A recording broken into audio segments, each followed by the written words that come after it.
Mtakumbuka miaka michache iliyopita palitokea migogoro mikubwa sana eneo hili, na migogoro ile ilikuwa ni migogoro iliyotokana na technical support. Ile mambo ya kiufundi yalipelekea migogoro mingi katika eneo hili, hasa hapa namba 5. Hali hii ilinipelekea kupata maelekezo ya Mheshimiwa Rais na kutafakari upya namna ya utoaji wa leseni zetu na vile mikataba ya kiufundi. Jambo la kwanza, sheria ya madini kifungu cha 8 cha sheria ya madini kimetoa katazo, ni marufuku mgeni yoyote kwenda kwenye leseni ndogo ya uchimbaji. Ni marufuku, narudia tena, mgeni yoyote kuingia kwenye leseni ndogo ya uchimbaji. Kifungu kidogo cha 8 kifungu cha 3 yake kinasema hivi: panapojitokeza mazingira ambayo yanahitaji usaidizi, sheria imeruhusu kuwepo na kitu kinaitwa msaada wa kiufundi.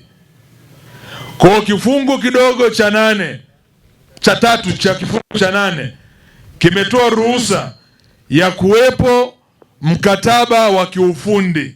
Na mkataba wa kiufundi maana yake nini? Ni kwamba mchimbaji mdogo anaweza akachimba mpaka mita 100, lakini akawa ana uwezo wa kwenda mpaka mita 200 chini.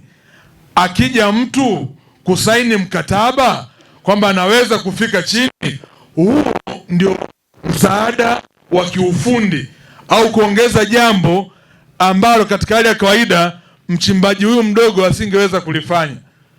Lakini palitokea changamoto, ilikuwa ni kama sasa watu waliamua kuuza maeneo kwa wageni pasipo kufuata taratibu. Mheshimiwa Rais akaelekeza, tumefanya marekebisho hivi sasa tunayo kanuni inayozungumza msaada wa kiufundi.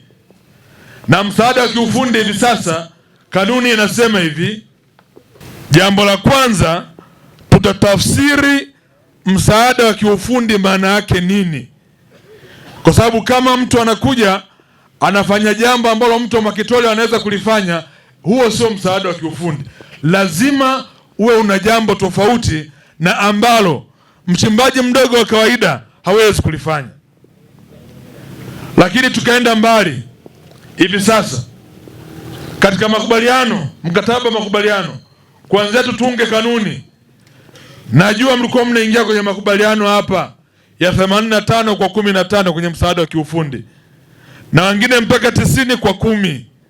Sasa tumefanya marekebisho kwa maelekezo ya Mheshimiwa Rais. Sasa baada ya kutunga kanuni ile, hivi sasa ni 70 kwa 30. Ndivyo ambavyo mikataba inaelekezwa kuanzia hivi sasa.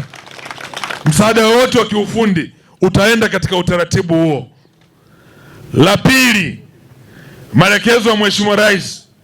Kulikuwepo na mgogoro mkubwa sana kati ya wenye maduara na wenye leseni. Sheria ya madini haimtambui mtu mwenye duara, inamtambua mtu mwenye leseni, sheria ya madini. Lakini watu wengi ambao walikuwa na uwezo wa kwenda kutafuta leseni, asilimia kubwa walikuwa sio wachimbaji. Yaani ni mtu tu anawafahamu watu, amepita njia zake, amepata leseni, yeye achimbi, lakini anataka kuwapangisha watu kwenye leseni. Naomba mnisikilize vizuri. Ni marufuku. Ni marufuku kuanzia hivi sasa. Ni marufuku mtu yoyote mwenye leseni. Ni marufuku mtu yoyote mwenye leseni ya uchimbaji kuingiza wachimbaji wadogo kwenye leseni yake kama upangishaji. Ni marufuku.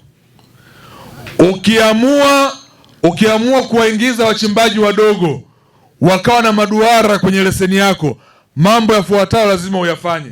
La kwanza, hakikisha mmesaini mkataba kati ya mwenye duara na mwenye leseni, na mkataba ukasajiliwe Tume ya Madini, ibaki kama kumbukumbu. East African Spirits Company Limited ni kampuni inayojihusisha na uzalishaji wa pombe kali na bia. Kampuni hii ilianza mnamo 2018 ambapo ilianza na line ya plastiki. Tulianza uzalishaji wa bidhaa yetu inayoitwa Diamond Rock. 2019 tukaanzisha line yetu ya line ya glasi ambao tunazalisha bidhaa yetu pendwa Hanson's Choice. 2023 ndipo tulipoanza ku blend na ku manufacture beers zikiwa ni Hanson's Light, Goldberg, Basembi ambayo imeunga mwaka 2024 na Hanson's Dry iliyoanza uzalishaji mwaka 2025.